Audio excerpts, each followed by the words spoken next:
Is this movie dated yet? Is it irrelevant? Is it just a snapshot of the late 80s and nothing more? No. It's a movie that prophesized all of this stuff would happen by 2025, and they were wrong. It's 2023 now, and I feel like it happened a long time ago. They Live is a 1988 satirical sci-fi movie written and directed by John Carpenter, starring Roddy Piper and Keith David and Meg Foster. Meg Foster, who I think from this movie onwards, every time I saw Meg Foster, I was like, I don't trust you. And it's nothing to do with Meg Foster as a person. It's just that she was too good in this role of being the betrayer at the end, that I was just like, I will never trust Meg Foster ever again. And I never have. Whew.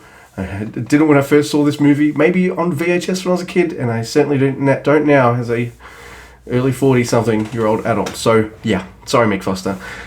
But what is this movie about? Well, John Nada, he's homeless and he's got no work. So he goes to Los Angeles in hopes of getting both these things, or at least just work and some money, all this kind of stuff. But as the movie goes along, things are tougher for people like him. In fact, they're tough for everybody. The middle class is slowly evaporating. Jeez, I wonder if that's happening in real life. And everyone's getting poorer except for the rich and the elites.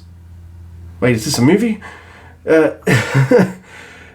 And that's pretty much like the backdrop of this movie. Like, he manages to find a pair of sunglasses, and every time he puts these sunglasses on, he sees the world for how it really is. To the point that, like, when he takes the glasses off, oh fuck, oh my head, because the truth hurts.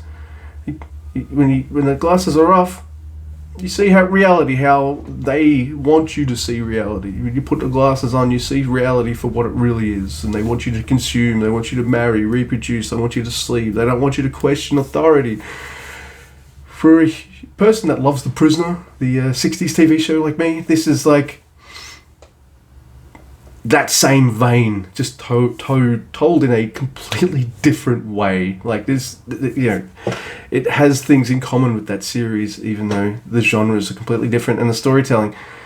So it follows John Nada as he tries to work out this new world and the old world and how they mix together, and he's just like, they can't. So he's got to fight against this world, against the aliens, against the elites, against the oppressors of humanity, the ones that are keeping people down, the ones that are making it worse environmentally, to make it hard for people to find homes and work and just live and survive, and all this kind of stuff that would have fit perfectly in the late 80s with Reaganomics and Thatcherism and shit. Instead, it fits in really well with 2020 bloody 3-2.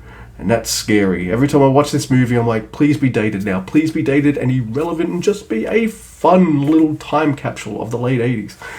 Instead, I'm just like, ugh. But fuck, this movie is good. It's an hour and a half. It's amazing. There's great world building. Yeah, it's world building that's told to you, and then just look at the background and all sorts of things. Not just when he puts the glasses on and it says consume and things like that, but I noticed little, maybe it's because I've always watched this with somebody else. This is like one of the few times I've watched this movie by myself.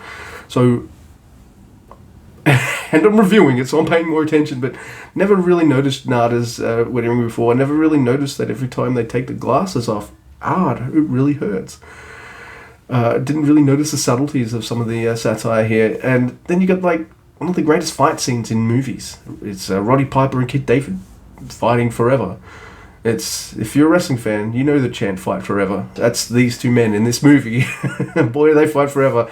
And it's all over Roddy Piper being like, dude, you got to put these glasses on. You got to see the world for how it really is. And Keith David's like, fuck you. No, I don't want to do that. I don't want to get involved. I just want to do my thing. And Roddy's like, nah, man, you've got it. You just have to see the world for how it really is. And once you see the world for how it really is, you can't unsee it. You can't ignore it. It's harder to ignore. But some people will ignore it and just willingly go along with it. Why? Because they want to be that elite person. They want to have the house, the money, the car, everything like that. And there's people like Nada and Frank, that's Keith David, who see this and they're like, no, this is bullshit. This is not on. Which, leads to the action climax of the movie. It's a bit of a downer ending, but funny at the same time. So I like it. It's a really good movie to just sit back and watch and let wash over you. But it's also a really interesting movie to pay attention to and just listen to what it has to say and just get involved in its like kind of vibe, if that makes sense. And it feels so good. Like, you watch the start of this movie, it looks dirty, gritty, and kind of grimy. And they filmed this in shit areas of Hollywood. And the homeless people and stuff in it were actual homeless people, and they got paid and fed for their work on this movie, which is so fucking cool. You want to hear shit like that. And this movie is just like all this subject matter, all this depressingness, all this horrifying horror. I mean, that's what it is. To me, this is not a sci-fi satirical movie. The older I get, the more I realize this is one of the most scary, fucking horrifying horror movies I've ever seen. And it's just a great time. It still manages to be just an absolute fucking blast. Like, you can tell people had fun making it and being involved in it. And I think that's why you all should watch it. It's a 10 out of 10. You ever watched like a news interview and the news interviewer is just given this politician just fucking softball questions, like just fucking easy questions to answer, and they're just fucking like, ugh, bullshit. You just want to ask him something hard. No, it's just going to be softball questions, right? Well, this is me right now, because I haven't done a review for a while, and I wanted to do something that was my happy place. Sort of, yeah. They Live. It's awesome. You should watch it. And if you've already seen it, you should watch it again. Always. In fact, if you've already seen this review and you're watching it again, watch the movie again. It's a great movie. It's something I revisit every couple of years, either showing someone who's never seen it or just, man, I want to watch They Live. That movie rules.